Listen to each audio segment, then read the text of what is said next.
Hi friends, ரொம்பவே ஒரு வித்தியாசமான ஹெல்த்தியான ரெசிபி தான் பார்க்க போகிறோம். வெள்ளை சோளம் வச்சு எப்படி செய்ய போகிறதுன்னு தான் இன்றைக்கி பார்க்க போகிறோம். ரொம்பவே டேஸ்ட்டாக இருக்கும், ரொம்ப ஹெல்த்தியாகவும் இருக்கும். வீட்டில் இருக்க குட்டீஸ்லாம் நல்லா விரும்பி சாப்பிடுவாங்க. இந்த மாதிரி வாரத்துக்கு ஒரு டைம் செஞ்சு கொடுங்க, ரொம்பவே ஹெல்த்துக்கு நல்லது. வாங்க எப்படி செய்கிறதுன்னு வீடியோக்குள்ளே போய் பார்க்கலாம். ஃபஸ்ட்டு இந்த ரெசிபி செய்கிறதுக்கு நான் இன்றைக்கி ஒரு அரை கப் வெள்ளை சோளம் எடுத்திருக்கேன். நான் இப்போ எதில் மெஷர் பண்ணுறேனோ அதே மாதிரி நீங்கள் ஒரு கப் எடுத்துக்கோங்க. கடைசி வரைக்கும் அதே கப்பாலேயே எல்லாத்தையும் மெஷர் பண்ணுங்கள். அப்போ தான் உங்களுக்கு அந்த ரெசிபி பர்ஃபெக்டாக வரும். இப்போ இதை லைட்டாக நம்ம வறுத்து எடுத்துக்கலாம். ரொம்பவும் வறுக்க வேண்டாம், பொரிஞ்சிரும். அதனால ஓரளவுக்கு வறுப்பட்டு அதோட கலர் சேஞ்ச் ஆனதோட ஆஃப் பண்ணிவிடுங்க. இந்த மாதிரி ஸ்டேஜில் நீங்கள் ஆஃப் பண்ணிடலாம். அந்த வெள்ளை சோளம் லைட்டாக கலர் ப்ரௌனாக மாறும்போது நீங்கள் ஆஃப் பண்ணிவிடுங்க. இப்போ இதை கொரப்பாக அரைச்சி எடுத்துகிட்டு வாங்க. ரொம்ப ஃபைன் பவுடராக அரைக்க வேணாம், நமக்கு கொஞ்சம் குருணை மாதிரி இருக்கணும். அந்த மாதிரி அரைச்சி எடுத்துகிட்டு வாங்க. இந்த மாதிரி கன்சிஸ்டன்சியில் இருக்கணும். இதை வச்சு நம்ம இன்றைக்கி ஒரு பொங்கல் தான் செய்ய போகிறோம். அதனால் இப்போ அதை நான் ஒரு குக்கருக்கு மாற்றிக்கிறேன்.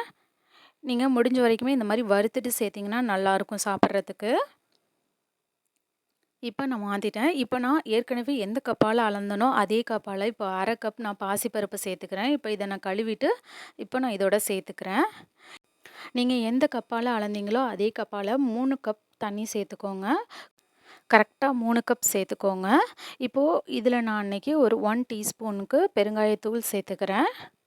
இப்போது இதில் 1 டீஸ்பூன் நான் கொஞ்சமாக நெய் சேர்த்துக்கிறேன். நெய் வேண்டாம், அதோட வாசம் பிடிக்காதுன்னு நினைக்கிறவங்க நீங்கள் எண்ணெய் கூட சேர்த்துக்கோங்க. இப்போது இந்த டிஷ்ஷுக்கு தேவையான அளவு உப்பு போட்டுட்டு ஒரு முறை எல்லாத்தையும் கலந்து விட்டுறேன். இப்போ இதை ஸ்டவ்வில் வச்சு நம்ம ஒரு 3லேருந்து 4 விசில் வர்ற வரைக்கும் வச்சு நம்ம வேக வைக்கலாம். கண்டிப்பாக ஒரு 4 விசிலாவது வரணும். அப்போ தான் உங்களுக்கு அந்த சோளம் நல்லா வெந்து வரும். சாப்பிடும்போது நம்ம வெண்பொங்கல் சாப்பிட்ற ஒரு ஃபீல் கிடைக்கும். இப்போ எனக்கு ஒரு 4 விசில் வந்துடுச்சு.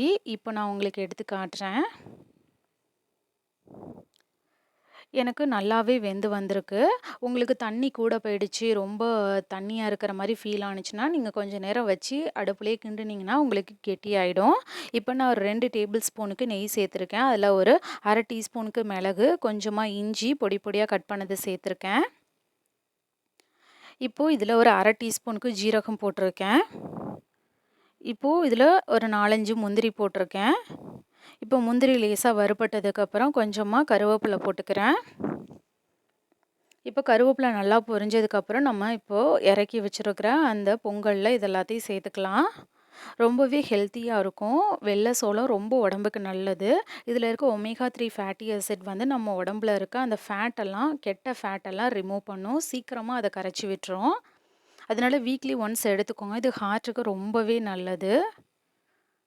வெயிட் லாஸ் பண்ணணும்னு நினைக்கிறவங்க கூட இதை எடுத்துக்கோங்க. நம்மளோட அந்த போன்ஸில் இருக்க அந்த தேய்மானம், வயசாகிடுச்சுன்னா தேய்மானம் வரும். அப்படி இருக்கவங்க கூட இதை சாப்பிடுங்க, ரொம்பவே நல்லது.